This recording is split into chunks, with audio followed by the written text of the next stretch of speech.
आज आप लोगों का फिर से मैं स्वागत करता हूं बूम बूम क्लास के तीसरे चरण में महामैराथन। आपको एक बहुत बढ़िया चीज ऐड कराया हूं, उसको याद रखिएगा। वो है रैपिड मोड। जो आपका ये चल रहा है रैपिड मोड है। थोड़ा स्पीड इसमें ज्यादा होगा और नाउन प्रोनाउन को भी स्पीडली ही मैं मैनेज किया हूं। अतः आप लोग निश्चित रूप से ये समझिएगा कि ये पूरा चैप्टर पढ़ने के बाद ही आपका बेहतर काम करेगा ये टॉनिक। अतः आप सभी बढ़िया से चैप्टर पहले पढ़ लीजिए और उसके बाद रैपिड मोड के दायरे में हम लोग आगे बढ़े। जितना जल्दी थोड़ा जुड़ते जाइए ताकि हम इसमें अपना स्टेप आगे बढ़ावें। बिल्कुल सही है, पढ़ते जाएं। बहुत सारे लोग ऐड हो रहे हैं, बिल्कुल सही है।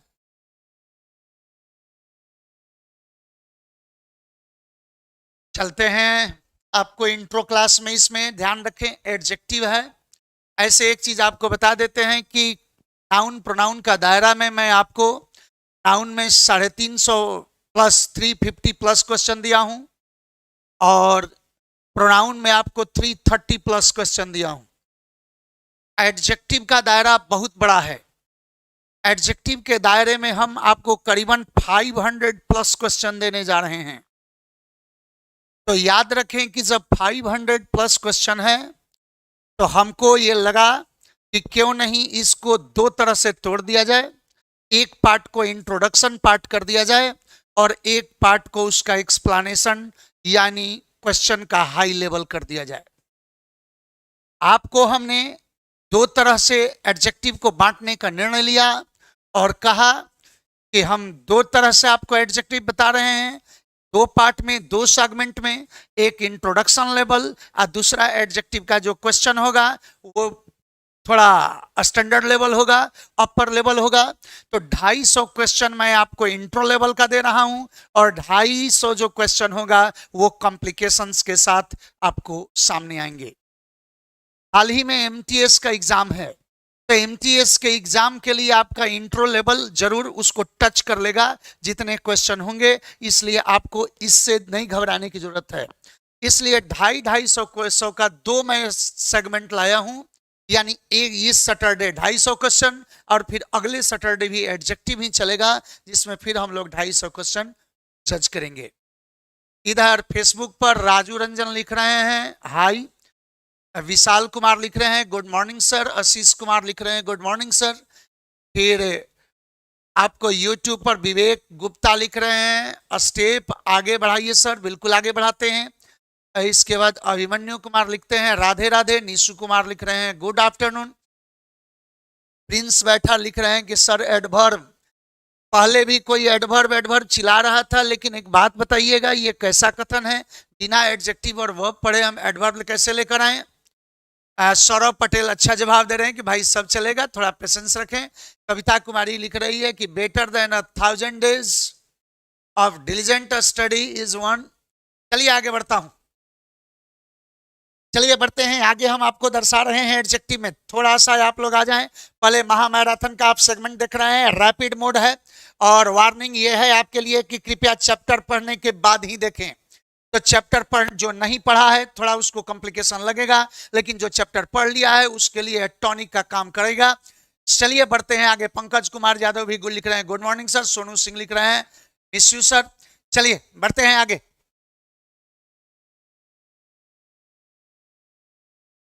सबसे पहले हम बढ़ते हैं आपको कि एडजेक्टिव में कितने तरह के चीज आ सकते हैं, थोड़ा सा ध्यान दिया जाए। एडजेक्टिव में हमें क्या क्या पढ़ना होता है तो आपको बता देते हैं कि एडजेक्टिव का दायरा बहुत बड़ा है मेरे भाया। एडजेक्टिव का दायरा बहुत बड़ा है। एडजेक्टिव को हम 26 टुकड़ों में बांटकर आपके सामने पेश करने जा रहे हैं। आप पढ़े होंगे कि नाउन जब पढ़े थे तो नाउन का भी रेंज बड़ा था, लेकिन वो 20 ही सेगमेंट में बट पाया था। प्रोनाउन में आप गए थे तो प्रोनाउन को हम 12 सेगमेंट में बांटे थे और उसके सामने आपको दर्शाए थे। और बिल्कुल अब जो एडजेक्टिव है उसका दायरा बहुत बड़ा होने जा रहा है। ऐसे भी आपको बता दें कि एडजेक्टिव के दायरे में बहुत सारे चैप्टर्स भी आते हैं। एडजेक्टिव खुद अपने आप में एक एडजेक्टिव चैप्टर है, इसके अलावा ये डिटर्मिनर को भी कवर करता है। साथ ही आपको बता देते हैं कि इसके दायरे में डिग्री भी आता है और आर्टिकल को भी एडजेक्टिव के ही दायरे में कोरिलेट करके पढ़ा जाता है आर्टिकल को। तो ध्यान रखा जाए, इन सभी चैप्टर्स को मिलाकर यदि हम बढ़ते हैं, आपको मिला होगा यहाँ कंटेंट्स में जहां दिए हैं वहां लिखे हैं आपको कि एडजेक्टिव है, डिटर्मिनर है और डिग्री है। चलिए देखते हैं इसका कंटेंट्स पर। कंटेंट्स पर यदि हम बात कर रहे हैं तो ये आपको पहला चीज है इंट्रोडक्शन एडजेक्टिव का। एडजेक्टिव का इंट्रोडक्शन होता है कि ध्यान रखें कि किसी वस्तु, व्यक्ति, किसी का भी जो विशेषता बतावे, जो नाउन प्रोनाउन को क्वालिफाई करे, वो एडजेक्टिव होता है। कोई भी चीज जो नाउन प्रोनाउन को क्वालिफाई करे, a word used with a noun और for a noun which qualifies a noun is called adjective. ध्यान रखा जाए, जो नाउन के साथ आ जाए, प्रोनाउन के साथ आ जाए या उसके जगह पर उसके लिए आ जाए, तो वो सब एडजेक्टिव होता है। कब? जब वो विशेषता बताने लगता है तब। एडजेक्टिव के पार्ट्स में आपको प्रॉपर एडजेक्टिव से क्वेश्चंस होते हैं। ध्यान रखा जाए कि प्रॉपर एडजेक्टिव वो एडजेक्टिव होता है जो किसी प्रॉपर नाउन से बना हो। इंडिया से इंडियन बना, अमेरिका से अमेरिकन बना, रसिया से रसियन बना, ध्यान रखा जाए कि जर्मनी से जर्मन बना। तो हमको यदि प्रॉपर नाउन से एडजेक्टिव बनाने का जब मौका मिले तो वो एडजेक्टिव कौन होता है? Proper adjective. कभी कभी वो कॉमन नाउन के रूप में भी काम करता है। इंडियन, अमेरिकन, रशियन, चाइनीज का प्रयोग कॉमन नाउन्स के लिए भी किया जाता है, के रूप में भी किया जाता है। इसलिए ध्यान रखिएगा, ये भी आप आसानी से फॉलो कर सकते हैं। इंट्रोगेटिव एडजेक्टिव होता है, याद रखें आप इंट्रोगेटिव प्रोनाउन पढ़े हैं। WH वर्ड जो नाउन के बदले में आकर प्रश्न करता था तो जबकि नाउन के साथ आकर प्रश्न करे तो इंट्रोगेटिव है। WH में मूलता है, आपको इसमें मिलता है व्हाट मिलता है, मिलता है और व्हिच मिलता है। ध्यान रखें, इनको मूलतः इंट्रोगेटिव एडजेक्टिव के रूप में पढ़ा जाता है। ऐसे इंट्रोगेटिव प्रोनाउन भी होते हैं, इंट्रोगेटिव एडजेक्टिव भी होते हैं, इंट्रोगेटिव एडवर्ब भी होते हैं और ये कंजंक्शन का भी काम करते हैं। WH में कंजंक्शन के अलावा एक चीज और भी याद रखिएगा कि WH रिलेटिव प्रोनाउन का भी काम करता है, जो मैं प्रोनाउन में आगे आपको इंट्रोड्यूस कर चुका हूं। चलिए आगे बनता है एडजेक्टिव ऑफ नंबर। नंबर होता है, ध्यान रखा जाए कि जब संख्याओं का प्रयोग नाउन का विशेषता बताने के लिए किया जाए तो वो एडजेक्टिव ऑफ नंबर होता है। इसे न्यूमेरिकल एडजेक्टिव्स भी कहा जाता है। आपको बता देते हैं कि न्यूमेरिकल एडजेक्टिव्स भी तीन तरह से आ सकते हैं। डेफिनिट न्यूमेरिकल्स आते हैं, डेफिनिट न्यूमेरिकल्स आते हैं जिसमें डायरेक्ट आप नंबर या डिजिट का चर्चा करते हैं। 1 2 3 4 5 6 7 फर्स्ट सेकंड थर्ड, ये सब न्यूमेरिकल्स डायरेक्ट होते हैं। ध्यान रखें, डेफिनिट न्यूमेरिकल बोलते हैं। तो डेफिनिट न्यूमेरिकल होते हैं जिसमें कि दो पार्ट होते हैं, एक ऑर्डर दर्शाने वाले होते हैं, एक यानी एक उसका ऑर्डर पेश करते हैं और एक काउंट पेश करते हैं। तो जो ऑर्डर पेश करते हैं उसे ऑर्डिनल्स बोलते हैं और जो काउंट पेश करते हैं उनको कार्डिनल्स बोलते हैं। 1 2 3 4 5 6 ये कार्डिनल्स हैं, जबकि फर्स्ट सेकंड थर्ड फोर्थ जो है वो क्या है? कार्डिनल्स है। विकास कुमार लिख रहे हैं सर साउंड कट कट के आ रहा है। वर्मा लिख रहे हैं सर साउंड स्लो आ रहा है, क्या ये सही है?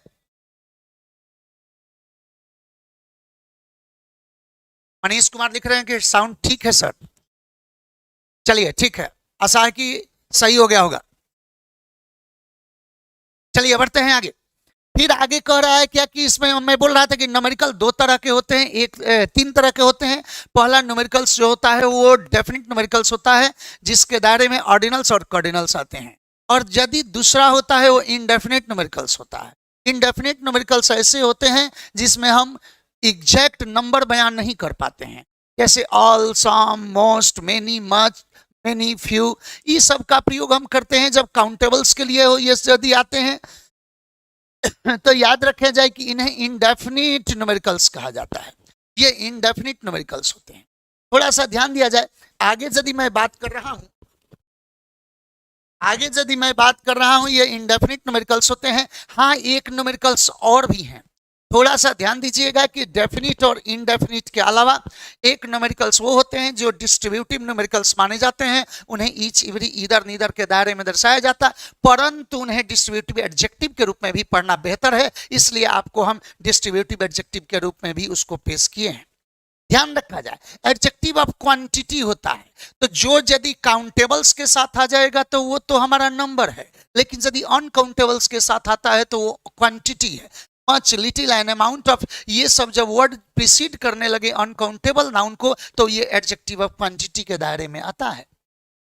ये डेमोन्स्ट्रेटिव एडजेक्टिव है। आप डेमोन्स्ट्रेटिव प्रोनाउन पढ़े होंगे, दिस दैट दिस दोज, याद करें दिस दैट दिस दोज सच, इनका प्रयोग आप पढ़े थे कि यदि नाउन के बदले में आकर ये नाउन को डेमोन्स्ट्रेट करते थे तो डेमोन्स्ट्रेटिव प्रोनाउन थे, जबकि ये नाउन के साथ आकर यदि नाउन को डेमोन्स्ट्रेट करें, नाउन को प्रीसीड करने लगे तो वहां ये डेमोन्स्ट्रेटिव एडजेक्टिव होते हैं। दिस दैट जो है अपने बाद सिंगुलर नाउन को फॉलो करता है, सिंगुलर नाउन उसके बाद आता है और सिंगुलर नाउन के द्वारा फॉलो होता है, और ध्यान रखिएगा कि जो दीज दोज है ये सब प्लूरल के द्वारा फॉलो होता है।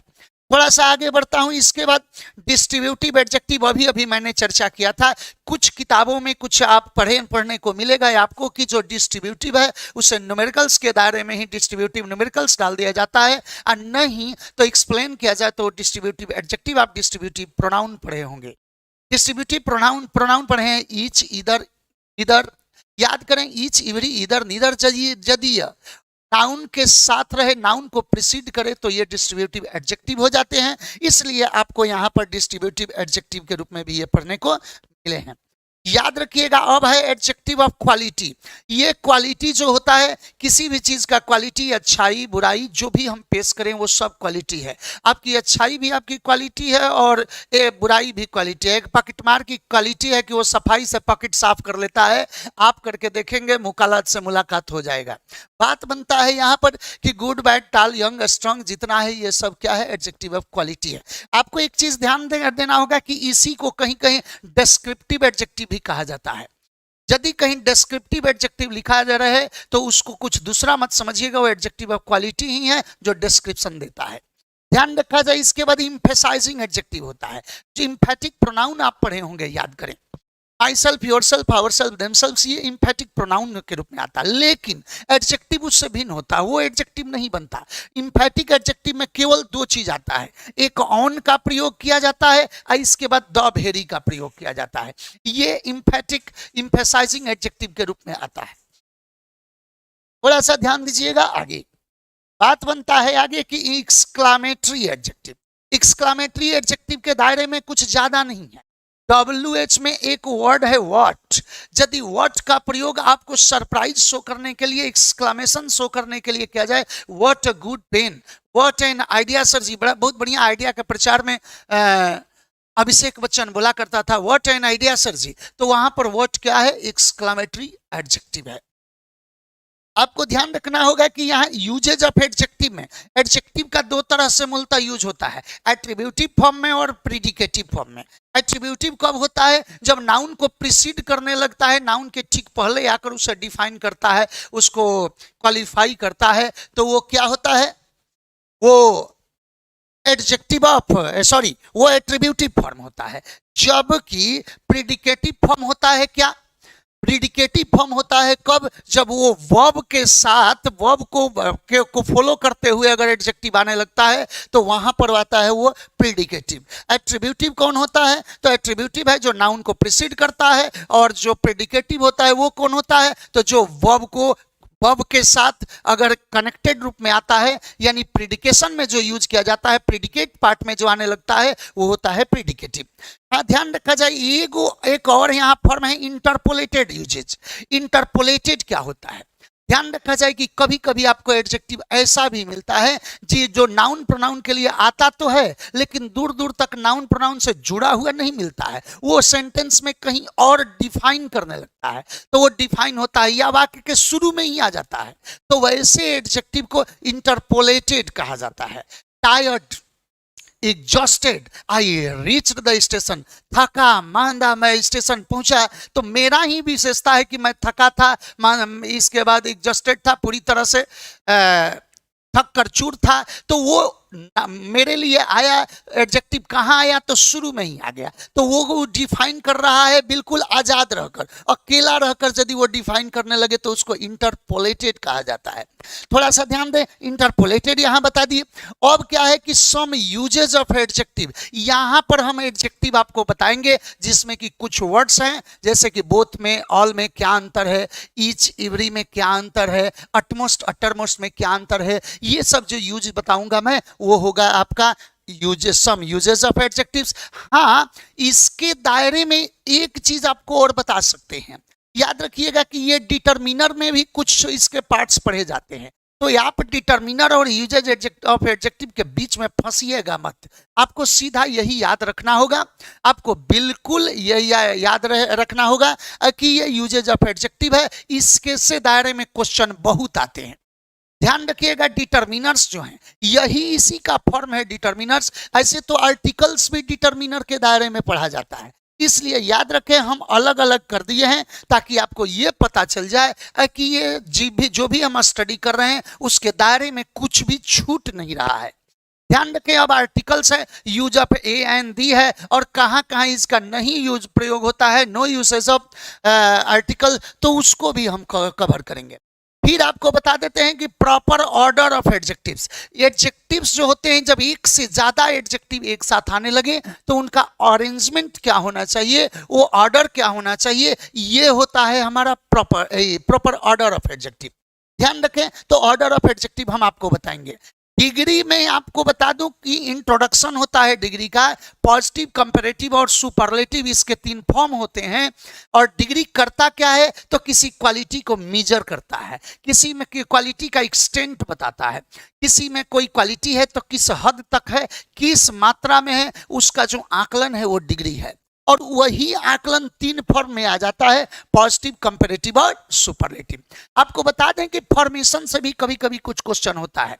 जनरल सेंस में लोग ये मानते हैं कि ई आर जोड़कर पॉजिटिव में कंपैरेटिव बनता है, ईएसटी जोड़कर सुपरलेटिव बनता है, मोर मोस्ट जोड़कर भी, जिसमें सिलेबल का पार्ट 2 हो या कुछ में दो से ज्यादा रहे।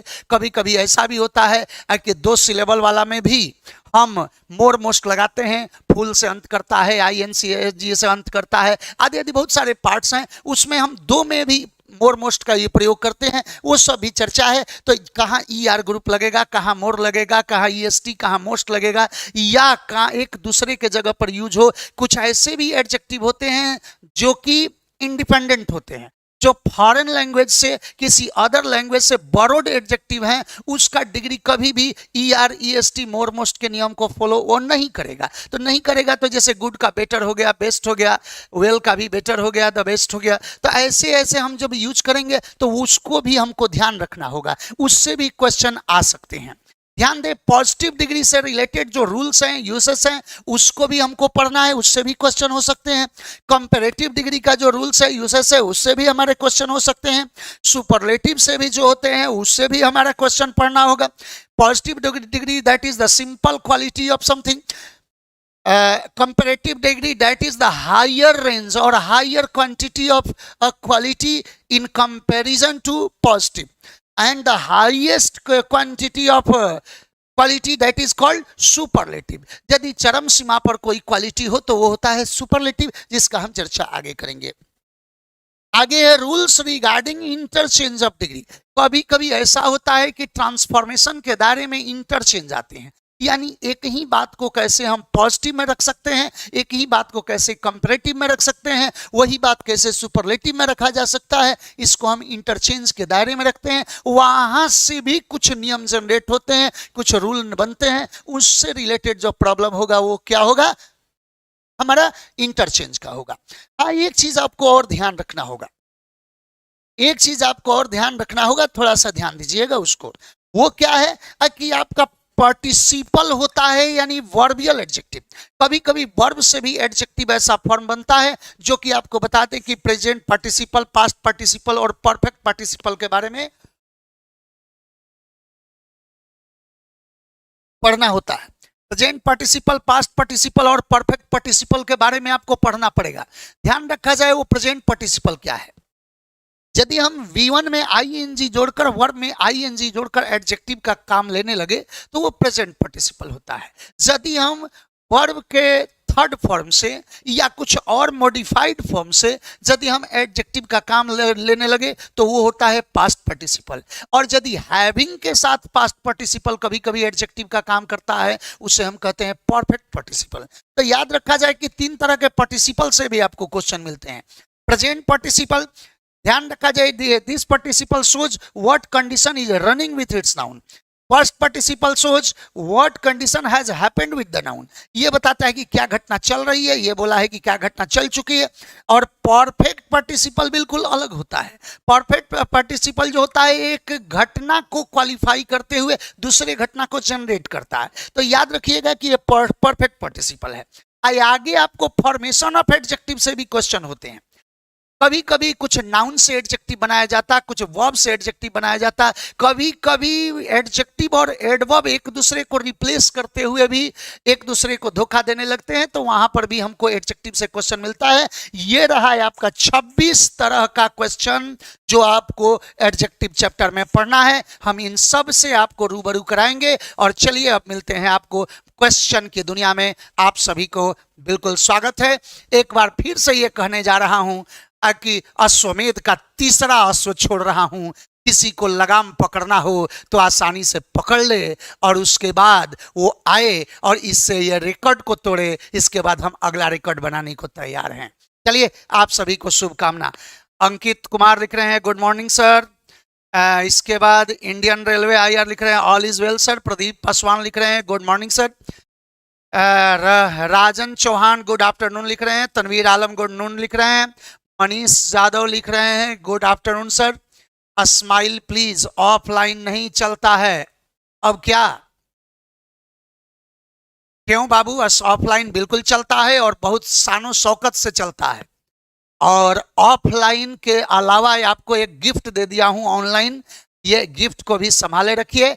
और एक बात आपको बता देता हूं कि ऑनलाइन आपके लिए एक असिस्टेंस का काम कर रहा है, एक आपके लिए एक्जिलरी है। ये मत समझिएगा, इसी पर आधारित मत होइएगा। बिना ऑफलाइन कहीं भी पढ़ाई होता हो, एक दावा का आपको बता देते हैं कि बिना बढ़िया से ऑफलाइन का तैयारी किए, बिना कॉपी किताब से उलझे, केवल ऑनलाइन के बदौलत किसी की बादशाहत नहीं हो सकती। हाँ, ऑनलाइन इतना जरूर आपको मदद कर सकता है कि यदि ऑफलाइन में थोड़ा कॉपी किताब से आप लगे हैं, थोड़ा भी अगर मेहनत कर रहे हैं, कॉपी किताब से उलझते हैं, तो ऑनलाइन आपको इस लेवल का जरूर बना देगा दोनों का कोलैबोरेशन से कि आप एग्जाम आसानी से क्रैक कर सकते हैं। लेकिन केवल आश्रित हो जाइएगा तो ये नहीं संभव है। चलिए बढ़ता हूं आगे।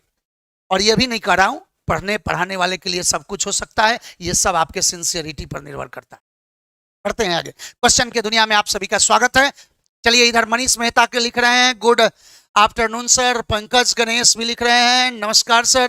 दीपक पांडे लिख रहे हैं सर चलिए बहुत बढ़िया। सोनू कुमार लिख रहे हैं नमस्ते सर। आप सभी को नमस्ते, आप सभी को शुभकामना। इधर सौरभ पटेल कह रहे हैं सर हमारी उड़ान देखनी हो तो आसमां से कह दे कुछ और ऊंचा हो जाए। ऐसे कहिएगा तो नहीं होगा, उसे थोड़ा जोश में कहिए। कहिए कि हमारी उड़ान देखनी हो तो ये आसमां से कह दे थोड़ा और ऊंचा हो जाए। चल आगे बढ़ते। Some people get used to change very easily than others do। कह रहा है कि some people get used to change, कुछ लोग आसानी से परिवर्तन अपने अंदर कर लेते हैं कि अन्य लोगों की तुलना में। तो वेरी इजिली देन, देखिए पहले तो बात यह है कि इजिली देन आ गया तो ये वेरी नहीं होना चाहिए, मोर का प्रयोग होना चाहिए कि मोर इजिली देन अदर्स डू, यानी यहाँ कंपैरिजन का बात हो रहा है। एक चीज और भी ध्यान दीजिएगा थोड़ा सा कि इजी का कंपैरेटिव इजियर द इजीएस्ट होता है, लेकिन यदि इजिली का कंपैरेटिव बनाना हो तो मोर इजिली द मोस्ट इजिली का प्रयोग किया जाएगा। तो आंसर नंबर कौन बनेगा? सी। आगे ध्यान दे, it is unfortunate for her, इसके लिए उसके लिए यह दुर्भाग्य का बात था that she had to sell almost each flat during the treatment of her husband. उसके लिए दुर्भाग्य का बात था कि उसे लगभग अपना सारा का सारा फ्लैट बेच देना पड़ा अपने हस्बैंड के ट्रीटमेंट के अपने हस्बैंड के ट्रीटमेंट के लिए। तो एक बात बताया जाए कि इट इज अनफॉर्चुनेट तो सही है, for her that she had to sell almost each flat. एक बात बताया जाए कि ऑलमोस्ट लगाया लगभग, तो ईच कब आएगा? तो वो तो दो के लिए आएगा या दो से ज्यादा के लिए आएगा। लेकिन यदि यहाँ करे कि ऑलमोस्ट लगा दिया तो ये क्लियर हो गया है कि बातें दो से ज्यादा की हो रही है।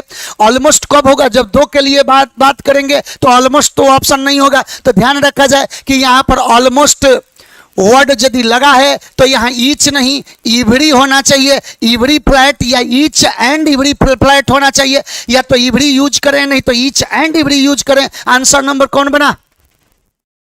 Yesterday I gave you 2 books. कल मैं आपको 2 गो किताब दिया था. So where is another book? Please tell me. ध्यान रखा जाए कि यदि 2 का चर्चा हो तो वहां another नहीं, one का प्रयोग और other का प्रयोग किया जाता है. यदि कहीं 2 व्यक्ति या वस्तु का एक साथ चर्चा करोगे तो पहला वाला के लिए one और दूसरे के लिए other का प्रयोग करोगे.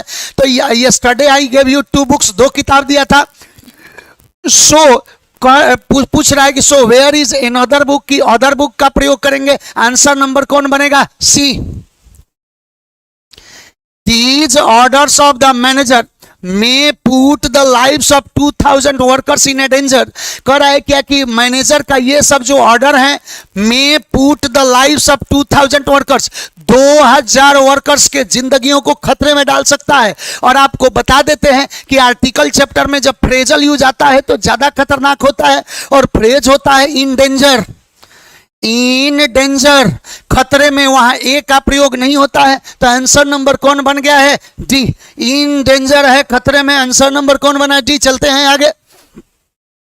I have judged my self, मैंने अपना आकलन किया है. So now I can not have another cup of T. ध्यान रखा जाए, कह रहा है कि मैं अपना आकलन कर लिया हूं, अब मुझे कोई और चाय नहीं चाहिए, अब मत दीजिए. तो वहां एनदर नहीं होगा. एनदर कब होता है? जब पहले हम किसी चीज का पहले चर्चा करते हैं तो एनदर का प्रयोग करेंगे. यहाँ एनी अदर का प्रयोग होगा कि मुझे अब कोई चाय नहीं का कप नहीं चाहिए. तो एनदर के जगह एनी अदर का प्रयोग किया जाएगा. एनी अदर का प्रयोग करेंगे. आंसर नंबर कौन बना? सी. आई इंस्पायर्ड हिम, मैंने उनको प्रेरित किया. To take the heart, I inspired him to take the heart in all adverse situations and deserve to be called a real hero. मैंने उनको इंस्पायर किया कि धैर्य रखिए हर स्थिति में, हर विपरीत स्थिति में धैर्य रखिए और रियल हीरो बनकर बाहर आइए. तो ध्यान रखा जाए कि फ्रेज होता है, फिर फ्रेज का गेम आ गया. ध्यान रखा जाए टू टेक हार्ट या कहें कि टेक हार्ट, टेक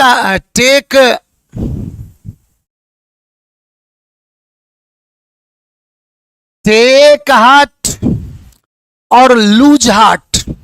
ध्यान रखा जाए इन दोनों के साथ आर्टिकल नहीं आएगा. टेक हार्ट का अर्थ होता है धैर्य रखना और लूज हार्ट का अर्थ होता है धैर्य खोना. तो कह रहा है कि मैंने उसे सलाह दिया, इंस्पायर किया कि हर स्थिति में धैर्य रखे. तो यहां टेक द हार्ट नहीं, टेक हार्ट होगा. आंसर नंबर कौन बना? B. He keeps buying flats, वो फ्लैट खरीदते रही. एट वेरियस प्लेसेस, कई जगहों पर वो फ्लैट खरीदते रही. एंड रिसेंटली खरीदते रहा. And recently he has bought another flats इन मुंबई. हाँ, यहाँ अनदर सही है, ध्यान दें, अन्य दूसरा के अर्थ में. तो यहाँ अनदर फ्लैट्स नहीं, अनदर फ्लैट होगा. आपको याद होगा कि यदि कह रहा है कि वो फ्लैट खरीदते रहा और एक दूसरा फ्लैट खरीदा है तो अनदर का नाउन हमेशा सिंगुलर आता है. ऑदर के साथ एक दुविधा है, ऑदर के साथ सिंगुलर नाउन भी आता है, ऑदर के साथ प्लूरल नाउन भी आता है और ऑदर के साथ अनकाउंटेबल भी आता है. तो याद रखा जाएगा यहाँ अनदर फ्लैट होना चाहिए. Answer number D. Where will you be in another 10 year? अगले 10 साल में, नेक्स्ट 10 साल में आप कहां रहेंगे? तो याद रख कह रहा है कि वेयर यू विल बी, आप अगले 10 साल में कहां रहेंगे, is quite difficult to guess. another 10 year नहीं, यदि कहीं another या इवरी के बाद कहीं न्यूमेरिकल आ जाए तो उसके बाद नाउन हमेशा प्लूरल होना चाहिए. ध्यान रखा जाए, एवरी 5 मंथ नहीं, एवरी 5 मंथ्स, एवरी 10 स्टूडेंट नहीं, एवरी 10 स्टूडेंट्स. ध्यान रखा जाए. उसी तरह another 10 ईयर नहीं, another 10 ईयर्स होना चाहिए. ऑप्शन नंबर कौन बनेगा? सी. इन माई ओपिनियन, मेरे ख्याल से, it is not the failures, मेरे ख्याल से हमारी असफलता नहीं, it is not the failures that have made him lose the heart. फिर अभी अभी तो बोला हूं कि लूज द हार्ट नहीं होता है, याद करें लूज हार्ट, एक ये था, याद करें take heart, hold heart, lose heart. तो ऑप्शन नंबर याद होगा, आंसर नंबर कौन बन गया? He says to his father, वो अपने पिताजी से कहता है कि I can have better studies only in own room। वो अपने पिताजी से कहता है कि मैं अपने रूम में ही बढ़िया से पढ़ाई कर सकता हूं। तो ध्यान रखा जाए थोड़ा सा, he says to his father, ये सही है। इसके बाद क्या है कि I can have better studies, बेहतर पढ़ाई कर सकता हूं, only in own room नहीं, own का प्रयोग ध्यान रखा जाए। ये क्या होता है? तो ये एम्फैटिक एडजेक्टिव होते हैं, ये एम्फैटिक एडजेक्टिव होते हैं। कौन कौन? तो ऑन और द वेरी, ऑन और द वेरी को एम्फैटिक एडजेक्टिव के रूप में यूज किया जाता है। परंतु याद रखें कि ऑन का एक खासियत है कि जब भी ऑन आता है तो पॉसेसिव एडजेक्टिव के बाद यूज किया जाता है। ये स्ट्रेस देता है, इंफेसाइज करता है। लोग कहते हैं कि अपनी कार है, दिस इज ऑन कार, ये गलत है, होना चाहिए दिस इज माई कार, और नहीं तो this is my on car, this is your on car, do your on duty. तो याद रखा जाए कि ऑन जब भी आएगा तो अपने पहले पॉसेसिव एडजेक्टिव को प्रीसीड करेगा। बोलिए कौन ऑप्शन होना चाहिए? तो यह ऑन रूम नहीं होना चाहिए, इन हिज ऑन रूम होना चाहिए। ऑप्शन नंबर कौन बनेगा? D. It is said that Prashant is better than the 3 students in the class। कह रहा है क्या कि उसने कहा कि प्रशांत जो है इन 3 लड़कों में सबसे बढ़िया है। तो एक बात बताया जाए कि 3 स्टूडेंट्स इन द क्लास का बात हो रहा है, तो बेटर तो होगा नहीं, द बेस्ट होना चाहिए। क्योंकि बेटर कब होता है? जब कंपैरिजन 2 के बीच में हो। हाँ, 1:2 तक भी कंपैरिजन होता है, लेकिन जब 1:3 हो जाए यानी 2 मोर देन 2 हो जाए तो वहां से हमें सुपरलेटिव यूज करना पड़ता है। तो द बेस्ट होगा, अब दैन भी नहीं होगा, द बेस्ट होगा तो ऑफ का प्रयोग करेंगे। आंसर नंबर कौन बन गया? C. John suggested to his brothers, John ने अपने भाइयों को सजेस्ट किया that they should go to the school regularly and do their homework sincerely। John ने अपने भाइयों को सजेस्ट किया कि उन्हें रेगुलर स्कूल जाना चाहिए और होमवर्क बिल्कुल सीरियसली करना चाहिए। तो ध्यान दे, John suggested to his brothers that they should go to the school, यहीं पर गलती है।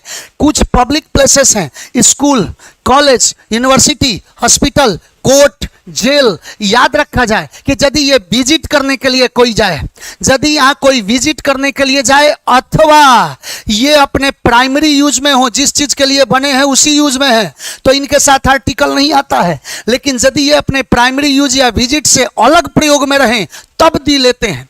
यदि मैं कहूं कि वो पढ़ने के लिए विद्यालय जा रहा है या वो विद्यालय जा रहा है तो विजिट कर रहा है वहां, he is going to school या he is going to school to study, वहां स्कूल में दी नहीं लगेगा। लेकिन कह दूं कि बारात स्कूल में ठहरेगी, एक पार्टी और एक फंक्शन ऑर्गेनाइज किया जाएगा, तो फंक्शन ऑर्गेनाइज किया गया तो मूल अपने पढ़ाई लिखाई से अलग उपयोग में आ गया, तो वहां इन द स्कूल का प्रयोग किया जाएगा कि function will be organised in the school, the procession will stay in the school. तो याद रखा जाए कि यहाँ स्कूल से दी हटेगा क्योंकि यहाँ गो टू स्कूल कर रहा है, विजिट कर रहा है। Answer number C. This is one of the most minor mistakes she has made and you are scolding her for that। कह रहा है कि वो सबसे मामूली गलतियों में से एक गलती की है और उसके बावजूद भी आप उसको डांट रहे हैं। तो ध्यान रखा जाए कि this is one of the most minor. ध्यान दें, ये माइनर जो वर्ड है, माइनर वर्ड है, मेजर वर्ड है, ये सब जो होते हैं सुपरलेटिव ऑफ एमिनेंस के रूप में यूज करते हैं। ऐसे तो ये सुपरलेटिव सेंस नहीं है, ये है कंपैरेटिव। ये कैसे हैं? तो कंपैरेटिव है। ध्यान रखा जाए कि upper, lower, major, minor, former, latter, ये सब कंपैरेटिव होते हैं और लेकिन यूज होते हैं पॉजिटिव की तरह, यूज होते हैं पॉजिटिव की तरह। तो जब पॉजिटिव की तरह यूज होंगे तो मोस्ट नहीं हो जाए रहेगा, सीधा सीधा बनेगा कि one of the minor mistakes. Answer number कौन बनेगा? बी।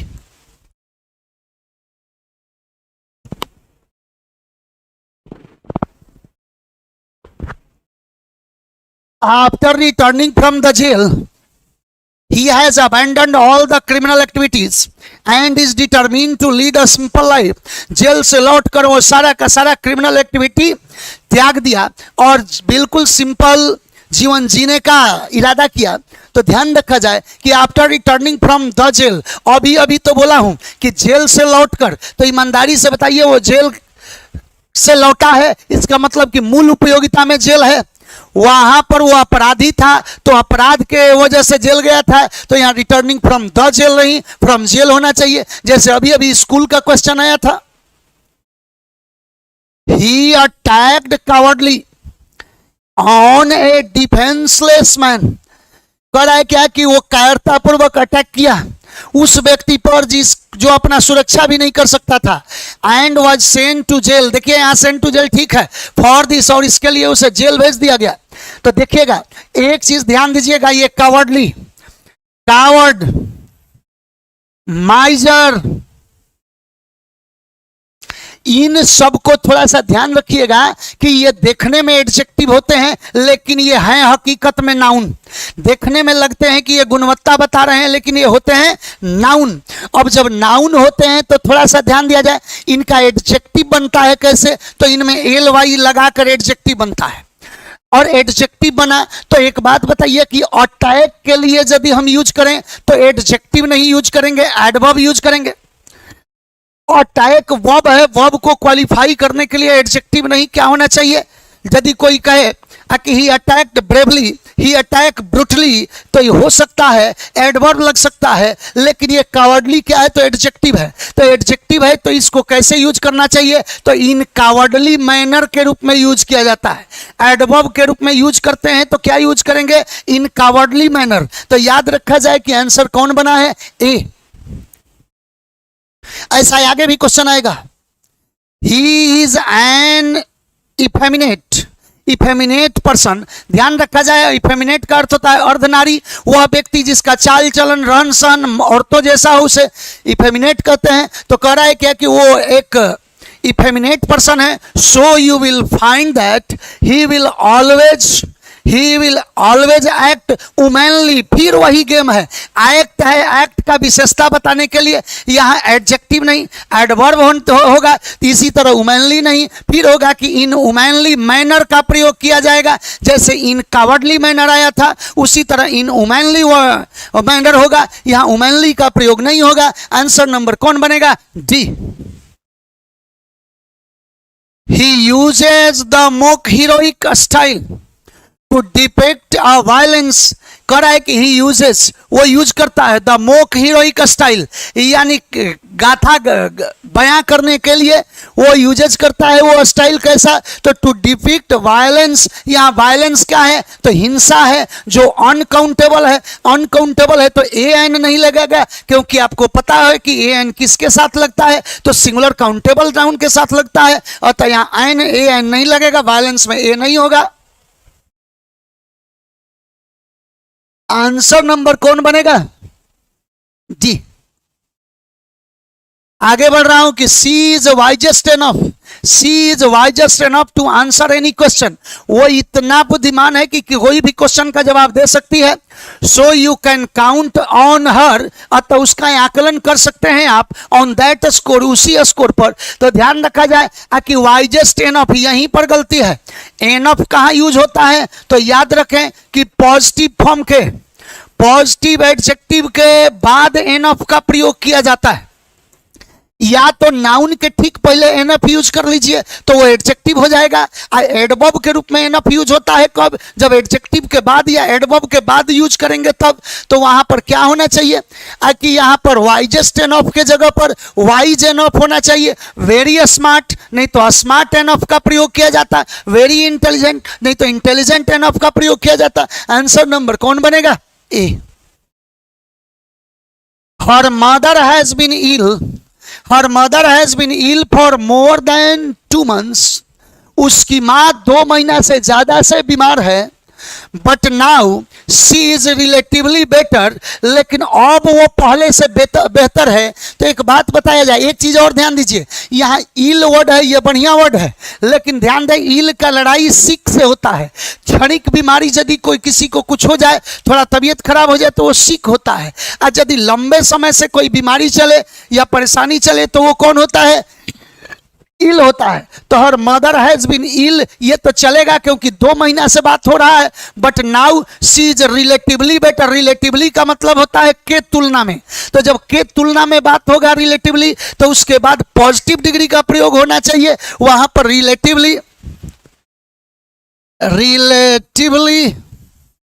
और कंपैरेटिवली दोनों का अर्थ होता है के तुलना में, और इनके बाद हमेशा आने वाला डिग्री पॉजिटिव होता है, अतः रिलेटिवली गुड होना चाहिए, और नहीं तो रिलेटिवली वर्ड ही हटा दीजिए, सीधे हो जाएगा कि now she is better. Answer number कौन बना? डी।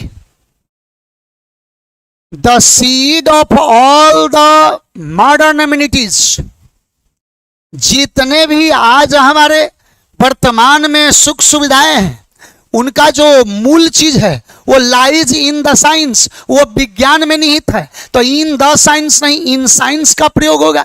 ऐसे तो फ्रेजल यूज होता है इन साइंस, इन आर्ट्स, लेकिन याद रखें कि यहाँ साइंस का सेंस क्या होता है? तो विज्ञान नहीं बल्कि विज्ञान का एक अंग है यहाँ। तो वहां पर इन साइंस, इन आर्ट्स आदि का प्रयोग करेंगे, तो वहां पर इन द साइंस नहीं। आंसर नंबर कौन बना? D. The unit is comparatively easier to install and cheaper to operate, so buy this one without having a second thought। कह रहा है क्या कि the unit is comparatively easier to install, यह जो यूनिट है यह तुलना में इजी है इंस्टॉल करने में, और सस्ता भी है ऑपरेट करने में। So by this one without having a second thought, अतः बिना कोई चीज सोचे विचारे इसमें इन्वेस्ट करें, इसको खरीदें। तो एक बात बताइए, कंपैरेटिवली है के तुलना में, तो इजियर नहीं इजी होगा, परंतु यहां एंड से जोड़ा है तो फिर चीपर है। तो यदि हम कंपैरेटिवली वर्ड को इस इजियर को इजी में बदलते हैं तो फिर यहां भी बदलना पड़ेगा, तो दो गलती आप एक्सेप्ट करेंगे नहीं, इसलिए कंपैरेटिवली वर्ड को ही हटा दीजिए। तो हो जाएगा कि this unit is easier to install and cheaper to operate. तो ऑप्शन नंबर कौन बनेगा? बी होना चाहिए। आशा करता हूं सबका क्लियर होगा।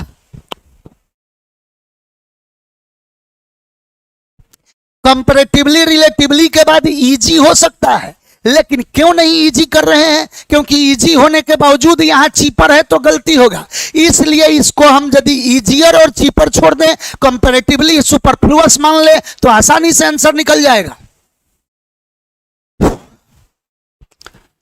Wait of the Punjab is sent to other states of India.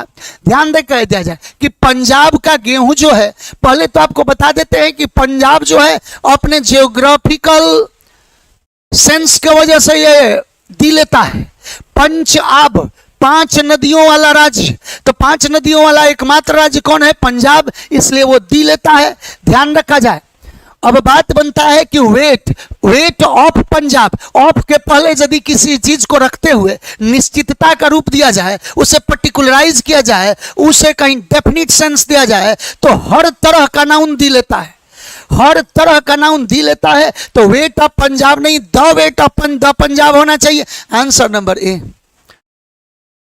Taking lemon T is more preferable to any other sort of drink।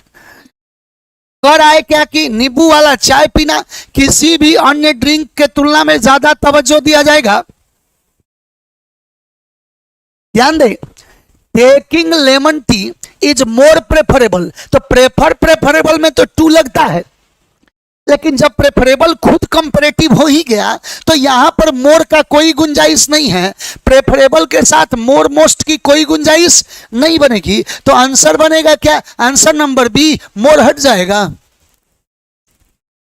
Music is science, जी गलत है, यहां म्यूजिक इज अ साइंस होना चाहिए, क्योंकि यहां साइंस नहीं, कह रहा है कि साइंस का एक पार्ट, म्यूजिक साइंस का एक पार्ट है, अतः यहाँ पर इज और साइंस होना चाहिए, but singing is an art, ये भी एक तरह का कला है, ये भी एक तरह का विज्ञान है। तो आप देख रहे होंगे कि music is a science and singing is an art. Answer number A. A few days एगो, कुछ दिन पहले, अ फ्यू डेज सही है, आई केम टू नो, कुछ दिन पहले मुझे पता चला, that she was most intelligent girl amongst us. ध्यान रखा जाए, कह रहा है कि कुछ दिन पहले हमें पता चला कि वो हम लोगों के बीच सबसे इंटेलिजेंट गर्ल है। तो देखिए, हम लोगों के बीच, अमंग्स्ट अस, तो ये तो सही है कि सुपरलेटिव आना चाहिए मोस्ट इंटेलिजेंट, लेकिन ये सुपरलेटिव दी नहीं लिया है, अतः मोस्ट के पहले दी होना चाहिए, द मोस्ट होना चाहिए। आंसर नंबर कौन बनेगा? सी। This table is twice heavier than that of yours and thrice as cheap as that one। कह रहा है क्या कि यह जो टेबल है आपके टेबल के तुलना में दोगुना भारी है और कहीं तिगुना सस्ता है। तो आपको बता दें कि यदि कहीं बात हो ट्वाइस का, यदि कहीं बात हो थ्राइस का, 4 टाइम्स, 5 टाइम्स, 6 टाइम्स, तो इसके बाद as plus positive degree plus as का प्रयोग किया जाता है। ध्यान रखा जाए, जैसे यहाँ थ्राइस एज चीप एज करता है, उसी तरह यहाँ ट्वाइस एज हेवी एज का प्रयोग होना चाहिए। यहाँ हेवियर देन हटेगा, ट्वाइस, थ्राइस, 4 टाइम्स, 5 टाइम्स यदि आ जाए तो उसके बाद पॉजिटिव डिग्री का प्रयोग करते हैं। वो कैसे होगा पॉजिटिव डिग्री? तो एज, पॉजिटिव एज का प्रयोग किया जाता है। ऑप्शन नंबर कौन बनेगा? सी, B. It is a pity that the son of millionaire should indulge in stealing। ध्यान दें, एक फ्रेज होता है इट इज अ पीटी या इन अ पीटी, वो फ्रेज सही है। ये बड़ा दुखद बात है, बहुत ही शर्म की बात है। क्या? दैट द सन ऑफ मिलियनायर, एक मिलियनायर का बेटा, शुड इंडल्ज इन स्टीलिंग, तो ये मिलियनायर होना चाहिए। आप कह सकते हैं कि ये बड़ा शर्म का बात है कि एक इतने बड़े स्टार का बेटा और ड्रग केस में अंदर जाए, तो वहां पर ए स्टार या ए सुपर स्टार होना चाहिए। तो ध्यान रखा जाए कि यहां पर होना चाहिए कि it is a pity that the son of a millionaire. Answer number कौन बन गया? ध्यान दिया जाए, you are an afraid guy and I know you can never do anything in your life. आप डरे सहमे लोग हैं, मुझे पता है कि आप अपने जीवन में कुछ तरक्की नहीं करेंगे। यदि कोई कह रहा है तो एक चीज ध्यान दीजिए, यहां बहुत बड़ा लोचा है ऑपरेट के साथ। ऑपरेट जब आता है तो ऑपरेट जो वर्ड है, ऑपरेट जो वर्ड है यह ए एडजेक्टिव में आता है। अलाइव, ऑपरेट, अवेक, ऐसा यूज किया जाता है। लेकिन खासकर ऑपरेट के लिए बोलेंगे कि ऑपरेट किसी नाउन को प्रीसीड नहीं करता है। लोग सीधे कहते हैं मैं डरा हुआ हूं, आई एम ऑफरेड ऑफ, तब किसी नाउन को अपने साथ यानी फॉलो कराएगा। तो ध्यान रखा जाए कि ऑफरेड के साथ ऑफ रहता है तब होता है किसी चीज में, लेकिन ये नाउन को प्रीसीड नहीं करता। तो ऑफरेड गाई नहीं बल्कि टिमिड गाई का प्रयोग किया जाता है। इसके बदले ऑफरेड नहीं क्या यूज करोगे? तो टिमिड, डरपोक। इसके बाद ऐसे हो सकता है कि यू आर ए कवर्डली गाय, ऐसा भी यूज हो सकता है। तो ध्यान रखा जाए कि आंसर नंबर कौन बना? A. You will not be given further punishment, so be happy now. अब आपको आगे पनिशमेंट नहीं दिया जाएगा, इसलिए अब आप खुश हो जाइए, कोई दिक्कत नहीं है। ध्यान दें, you will not be given further punishment के जगह फर्दर का प्रयोग होगा। दो डिस्टेंस में यदि डिस्टेंस की बात होगी तब तो वहां फार्दर फर्दर दोनों ऐड हो सकता है। यदि कंपैरिजन में डिस्टेंस का बात हो तो फर्दर फर्दर दोनों आता है। लेकिन एडिशनल के सेंस में, और के सेंस में, नेक्स्ट के सेंस में, मोर के सेंस में ऐसा यूज किया जाएगा तो वहां फार्दर नहीं फर्दर का प्रयोग होता है। ऑप्शन नंबर कौन बनेगा? B. This is the most important question that you have to prepare very carefully. यह बहुत महत्वपूर्ण क्वेश्चन है। देखिए, यह किसी के तुलना में तो नहीं है कि द मोस्ट कहेंगे, ये कह रहा है कि this is the most important question. जी नहीं, कभी कभी सुपरलेटिव ऑफ एमिनेंस होते हैं, अब्सोल्यूट सुपरलेटिव होते हैं, और अब्सोल्यूट और जो अब्सोल्यूट सुपरलेटिव है, जो एमिनेंस सुपरलेटिव है, उनके पहले सुपरलेटिव के पहले ए लगाया जाता है, एन लगाया जाता है, इसलिए यहां दी नहीं होगा। यहां जो ये मोस्ट है इसका अर्थ होता है वेरी, इस मोस्ट का अर्थ होता है, ध्यान रखें, very. It means this is a very important question. ध्यान रखें, यहां पर मोस्ट का सेंस होता है वेरी। इसको मोस्ट सुपरलेटिव एमिनेंस माना जाता है। यदि एमिनेंस रहे कोई चीज अपने आप में वेरी हाई क्वालिटी का, वेरी हाई रेंज अगर क्वालिटी का रखता है तो उसे एमिनेंस माना जाता है। I need many two by a new flat. मुझे बहुत जरूरत पड़ेगा, बहुत कुछ जरूरत पड़ेगा फ्लैट खरीदने के लिए। So I have started saving a few bucks of bucks every day. देखिए, बक का अर्थ होता है डॉलर। $1, $1 को बक कहा जाता है। अतः कह रहा है कि मैं कुछ डॉलर बचाने लगा हूं रोज। आई नीड मेनी, ये तो कहीं से सेंस ही नहीं देता है। आई नीड मेनी कैसे होगा हुजूर? तो यहां यदि डॉलर को फ्यू डॉलर्स कह रहा है काउंटेबल बनाकर, तो भी मेनी नहीं होगा। आई नीड ए लॉट का प्रयोग होगा। मुझे बहुत चीज की जरूरत है, बहुत पैसों की जरूरत है नया फ्लैट खरीदने के लिए, इसलिए मैं रोज कुछ डॉलर बचाता हूं। तो वहां पर हमें यूज करना पड़ेगा ए लॉट मेनी के जगह। आंसर नंबर कौन बनेगा?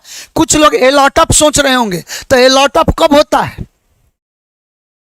या ए ग्रेट डील भी हो सकता है, लेकिन ए ग्रेट डील ऑफ नहीं हो सकता है।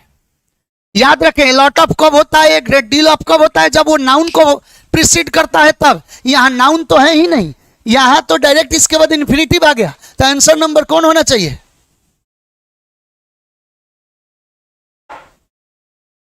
Option number A. Ram is wiser than intelligent, but he is not ready to accept this fact. Ram जितना इंटेलिजेंट है कहीं उससे ज्यादा बुद्धिमान है, लेकिन वो ये फैक्ट एक्सेप्ट नहीं कर रहा है। तो ध्यान रखा जाए कि Ram is wiser than intelligent. Ram की ही बुद्धिमानी, राम की ही इंटेलिजेंस, दोनों तुलना होने लगी। तो यदि एक व्यक्ति के दो क्वालिटी का तुलना होने लगे तो कभी भी ER ग्रुप नहीं आता है, हमेशा मोर का प्रयोग किया जाता है। जब कभी एक व्यक्ति या वस्तु के दो क्वालिटी आपस में तुलना होने लगे तो वहां कभी ER नहीं होगा, हमेशा मोर होगा। इस रूम की चौड़ाई इसके लंबाई से ज्यादा है, this room is wider than long, नहीं, मोर वाइड देन लॉन्ग। तो उसी आधार पर यह वाइजर नहीं, मोर वाइज देन इंटेलिजेंट होगा। Answer number B. The principal asked the girls, principal ने लड़कियों से कहा to return to the hostel, कि हॉस्टल में लौट कर आ जाओ बिफोर द सनसेट। यहीं पर गलती है। Sunrise, sunset, morning, evening, dawn, dusk, dawn, dusk. ध्यान दें, डॉन होता है सुबह का बेला, प्रातः बेला, डस्क होता है शाम का गोधूली। ये सब यदि अपने ब्रॉड सेंस में रहे तो आर्टिकल नहीं लेते, अब पर्टिकुलर किया जाए तब दी लगाया जाएगा। तो याद रखा जाए कि यहां पर हम होना चाहिए कि दी हटेगा। सनसेट सिंपल सेंस में है। This is one of the better books I have read so far. अभी तक जो भी मैं पढ़ा हूं उनमें से सबसे बढ़िया किताब में से एक है। तो one of the better book नहीं, वन प्लस ऑफ के बाद सुपरलेटिव का प्रयोग किया जाता है। सुपरलेटिव फॉर्म आता है, याद रखा जाए कि तो वन ऑफ बेटर बुक्स नहीं, one of the best books होना चाहिए। आंसर नंबर कौन बना? B. This is one of the best books I have ever read. Answer number कौन बना है? इन माई बुक, मेरे किताब में। ध्यान रखा जाए एक चीज और भी है, इन माई बुक, यहां किताब भी है, एक सेंस होता है मेरे नजरिए में, मेरे ख्याल में, तो उसे भी in my good book, in my bad book, in my book लिखा जाता है।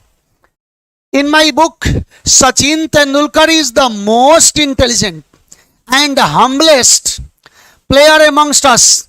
ध्यान रखा जाए। कह रहा है क्या कि मेरे ख्याल में, वहां बुक नहीं है, सचिन तेंदुलकर सबसे इंटेलिजेंट और हम्बल हैं, सबसे ज्यादा हम्बल प्लेयर हैं हमारे बीच एमंगस्ट अस कह रहा है। इसका मतलब कि बात तो सुपरलेटिव में ही हो रही है। तो ध्यान रखा जाए, एक चीज ध्यान दीजिए, द मोस्ट इंटेलिजेंट सही है, और हम्बल का सुपरलेटिव हम्बलेस्ट, ये भी सही है। परंतु एक चीज याद रखें कि यदि कहीं सुपरलेटिव दो सेंस वाला रहे, एक ईएसटी से अंत करने वाला एक मोस्ट से यदि बनाया हुआ हो, तो हमेशा संरचना ऐसा होना चाहिए कि ईएसटी वाला फॉर्म पहले और मोस्ट वाला फॉर्म बाद में। यदि कहीं कंपैरेटिव भी ऐसा हो तो ई आर वाला फॉर्म पहले और मोर वाला फॉर्म बाद में। तो अब आंसर क्या बनना चाहिए कि हम्बलेस्ट पहले जाएगा, इंटेलिजेंट बाद में जाएगा, तो बनेगा कि Sachin Tendulkar is the humblest and most intelligent. Answer number B होना चाहिए। ध्यान दे, ही सेड, उसने कहा that he did not feel any need to discuss the episode in the detail. कह रहा है क्या कि उसने कहा कि उसे नहीं लगता है कि इस बात की जरूरत है कि इस एपिसोड को किसी डिटेल में डिस्कशन किया जाए। तो ध्यान दें, इन द डिटेल नहीं, इन डिटेल वर्ड होता है। इन द डिटेल नहीं बल्कि इन डिटेल फ्रेज है। हाँ, ध्यान दिया जाए, इन डिटेल फ्रेज है, विस्तारित रूप से है, विस्तार से, और बल्कि इसका उल्टा करोगे तो इन और नटसेल होता है संक्षेप में। इन और नटसेल होता है संक्षेप में।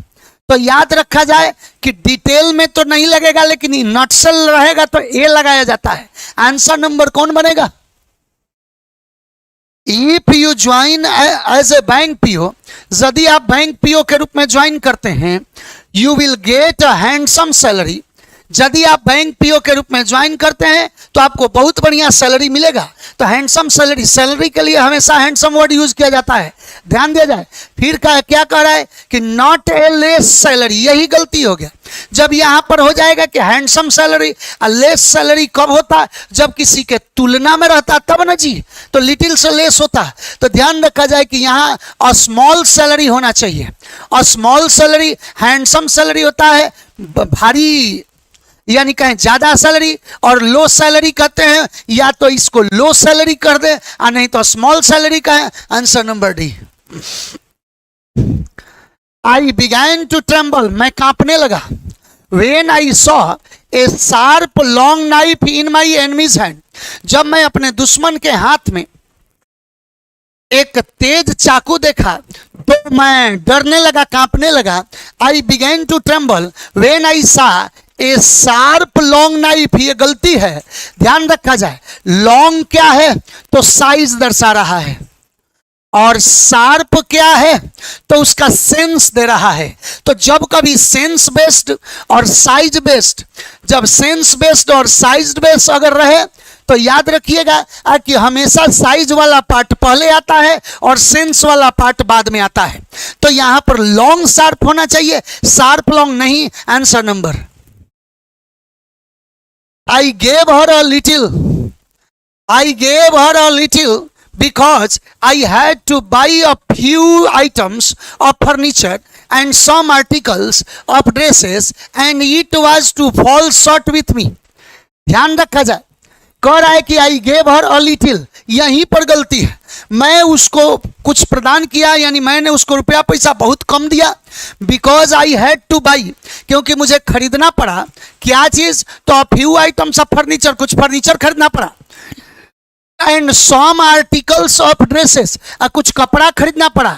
And it was to fall short with me, और मेरा ही पैसा घट गया था। तो जब सब नेगेटिव कहा तो ए लिटिल होगा कि लिटिल होगा कि I gave her little. Answer number A. In this age and time, आज के इस जमाने में gold is the most precious of all other metals. ध्यान रखा जाए, आज के जमाने में कह रहा है क्या कि सोना जो है सभी मेटल्स से ज्यादा महंगा है, बहुमूल्य है। ध्यान रखा जाए, in this age and time gold is the most precious of all other, यही गलती है। अदर का प्रयोग एक्सक्लूजन के लिए होता है, पहले भी चर्चा कर चुका हूं फर्स्ट सीरीज में।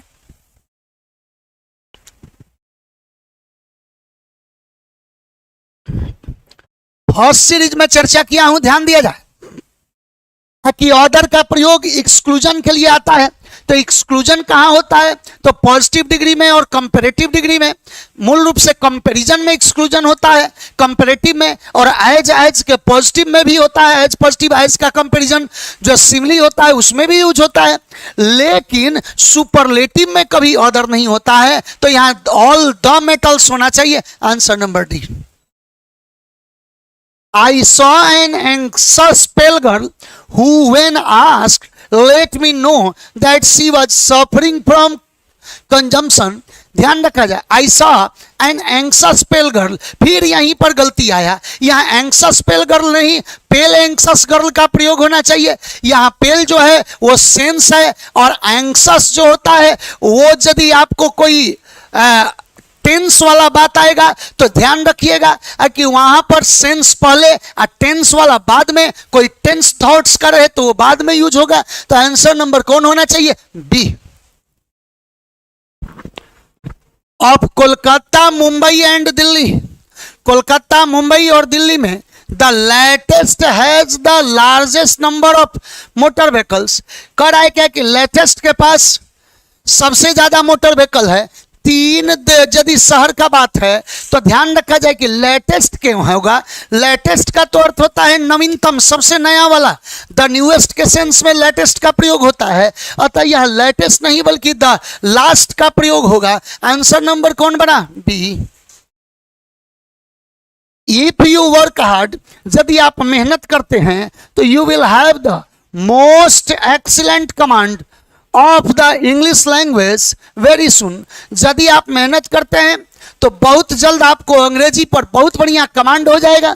तो एक बात आपको बता देते हैं, if you work hard you will have the most excellent. Excellent भी सुपरलेटिव ऑफ एमिनेंस है, अपने आप में सुपरलेटिव ये है, ये एमिनेंस है, अब्सोल्यूट सुपरलेटिव है, और इसमें कभी मोर मोस्ट का गुंजाइश नहीं होता।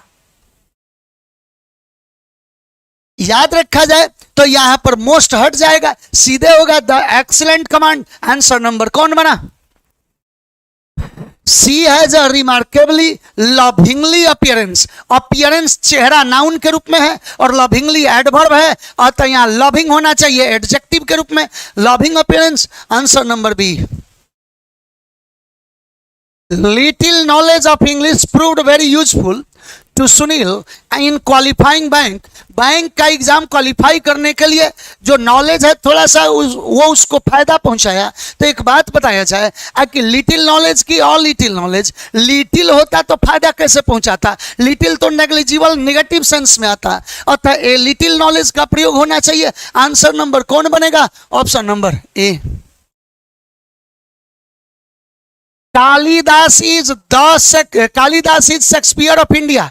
यही गलती है, द शेक्सपियर होना चाहिए। कभी कभी प्रॉपर नाउन को कॉमन नाउन बनाकर यूज किया जाता है, उसे हम एपिथेट कहते हैं। जब किसी बड़े नाम को, किसी बड़े जगह का नाम, बड़े हस्ती का नाम, कोई भी अगर फेमस चीज को हम एपिथेट कर दे, उपाधि के रूप में यूज करने लगे, कॉमन नाउन बनाकर यूज करने लगे, तो उसके पहले दी लगता है। तो Kalidas is the Shakespeare of India होना चाहिए। Patna is the London of Bihar होना चाहिए। ध्यान रखा जाए, आंसर नंबर कौन बनेगा? It has been observed that, यह अवलोकन किया गया है, यह देखा गया है कि the patient is gradually becoming strong नहीं और स्ट्रॉन्गर होना चाहिए। यह भी प्रोग्रेसिव का सेंस दे रहा है। कह रहा है कि यह आकलन किया गया है, देखा गया है कि पेशेंट जो है दिनों दिन, तो ग्रेजुअली धीरे धीरे दिनों दिन वो कैसा हो रहा है? तो स्ट्रॉन्ग होगा कि और स्ट्रॉन्गर होगा। आंसर नंबर कौन बनेगा? D. I need certain book to solve this problem because I am missing a formula. मुझे कोई किताब चाहिए ये फॉर्मूला सॉल्व करने के लिए। तो देखिए बुक नाउन है, सर्टेन एडजेक्टिव है, तो सिंगुलर काउंटेबल नाउन के पहले यदि एडजेक्टिव रहे तो एन का प्रयोग करेंगे। तो या तो करेंगे कि I need a certain book, और नहीं तो आई नीड सर्टेन बुक्स का प्रयोग हो सकता था। ऑप्शन नंबर कौन बनेगा? ए।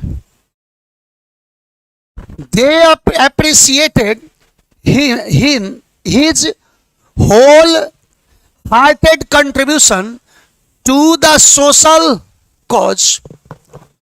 ध्यान रखा जाए, they appreciated his whole-hearted contribution to the social cause। ये कहीं गलती नहीं है। his whole-hearted contribution, दिल से कोई किया गया कंट्रीब्यूशन। देखिए ये क्वेश्चन जो ऐसा है होल हार्टेड, इस ये बढ़िया यूज में आया है। ध्यान रखें, कभी कभी इसको कैसे यूज कर देता है तो इसी को होल हार्टेड यूज कर देता है, HURT लगाकर यूज करता। तो हार्ट का तो ED लगता नहीं है, ऐसे भी होल हार्टेड नहीं होगा, होल हार्टेड होता है, इसलिए कहीं गलती नहीं है, नो एरर होना चाहिए। परंतु आप सावधान रहिएगा, इसलिए बता दिए।